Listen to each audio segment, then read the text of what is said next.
Hey there everyone, welcome back to the channel. Today we are building another house in The Sims 4, and guess what? This one is another modern house. I called it the Modern Urban Farmhouse. I hope that comes across. I've actually been sitting on this build for quite some time. I just got around to finishing the exterior yesterday and finished up the interior as well, and I really like this one. Dang, I said it again.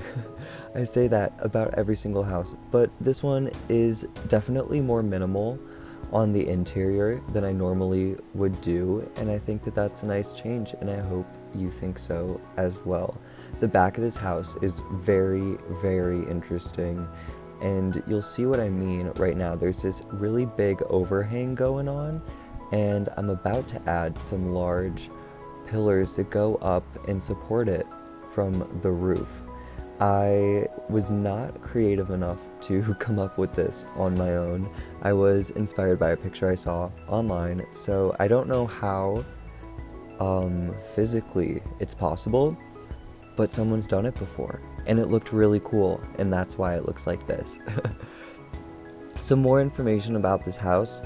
It has 3 bedrooms, 3 bathrooms, 3.5 bathrooms actually, and some pretty tall ceilings, multiple skylights, and ensuite bathrooms to every single spacious bedroom. There's also a really large office on the main floor that could easily be turned into a separate bedroom if you wanted to. There's a lot of space in this house that you could play around with. I don't know if you would be able to fit a double bed in the bathroom or in the office, but you can definitely fit a single one in there if you wanted to switch it up. And if you were looking to do that, you can download the house on the Sims 4 gallery under my user ID NickLastGame. You can also find me on all social medias there.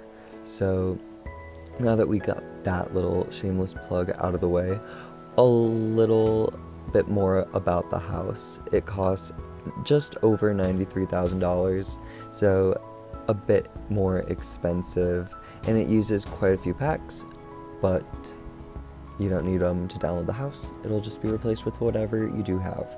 We're already decorating the back porch, and I really liked how it has this covered area with the dining table and this sunny area with this L-shaped sofa, where I just combined an ottoman and a sofa, and then these 2 single chairs. I've been a fan of doing that lately, 2 individual chairs. They sometimes match, they sometimes don't, instead of a love seat, just to complete a little seating arrangement. Up here I'm working on the balcony, which is off the primary suite, which you'll see a little bit later in the build. This is just a short one today, under 10 minutes with some screenshots at the end just so you can see everything. I really recommend watching the screenshots for this one. I think I took some pretty nice pictures of this house, and you can also see some edited screenshots with fancy filters and such on my Instagram, so you can always see a few more pictures of the build there if you're ever looking for it. But we're already on the inside, and you can see I have these concrete floors that are keeping it very minimal. I don't even put a rug under this dining table, I believe, which is unusual, but I really like the look of it. The entryway has this amazing gigantic window that lets in so much light, and there's a chair with a mirror, and I imagine you would have a lot of great pictures taken in that mirror whenever you have people over or you're going out. I would take a bunch of pictures there. This is the office right off of the dining room and the open concept first floor. It has an archway which just really invites you into the space, and I added some accent walls there, as you can see, just to change up the space a little bit more. We're already on to the living room, and I kept it pretty simple, and right behind it you're gonna see is the kitchen. But I have these sliding open double doors. I don't know which pack they came from, but they're amazing. I don't know if I've used them in a house before, but I love how it looks, and I think that it's really inviting you to go outside if you're inside or inside if you're outside. And there's a garage right off to the door to the left of the TV, and that's decorated. I think there's a car in there. There's also a car out front, just because I always love to put it there. I think it adds a nice little touch of realism.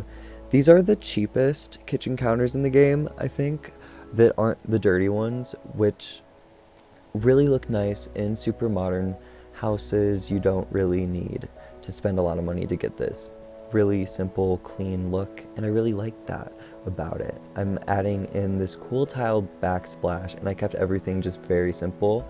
And then I decided to throw in this extra window, and I think it just adds so much interest to that little spot, and it makes it look so intentional. And that's what I really go for in my builds, is just things to look like they were put there on purpose, and also just show you different ways you can use the space. So I hope that could have even inspired some of you to put a window above your sink in a funky little position like that. I'm a huge fan of those skinny rectangular windows. I've been using them a ton lately.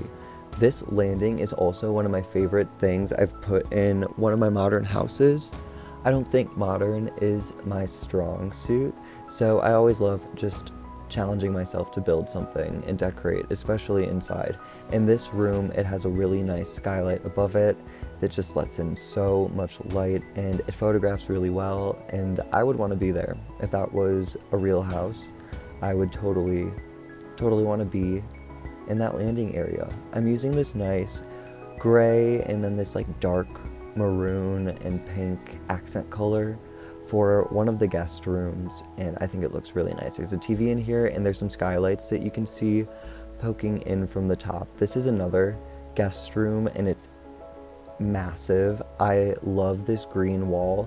I think it's a great feature wall, another place that I would probably take a bunch of pictures just because it looks so cool, and you'll see what I mean in a second. But I kept every single room just very simple. The bathrooms attached to them are fully decorated, very modern as well. And I'm just about to get over to this accent wall. I added these nightstands. I know I've seen that in hotels a lot, so sometimes I do that for really big rooms to fill up space. But that is how this little area looks in the house, and I add a mirror up there, and wow, it just makes the space look so much taller, and I think it looks really cool.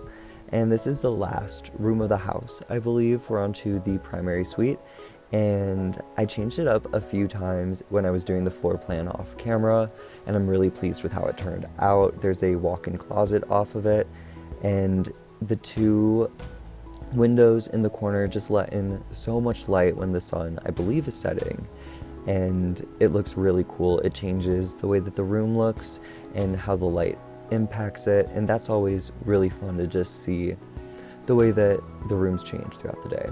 But thank you for watching this one. I will catch you all in the next one. Have a great day.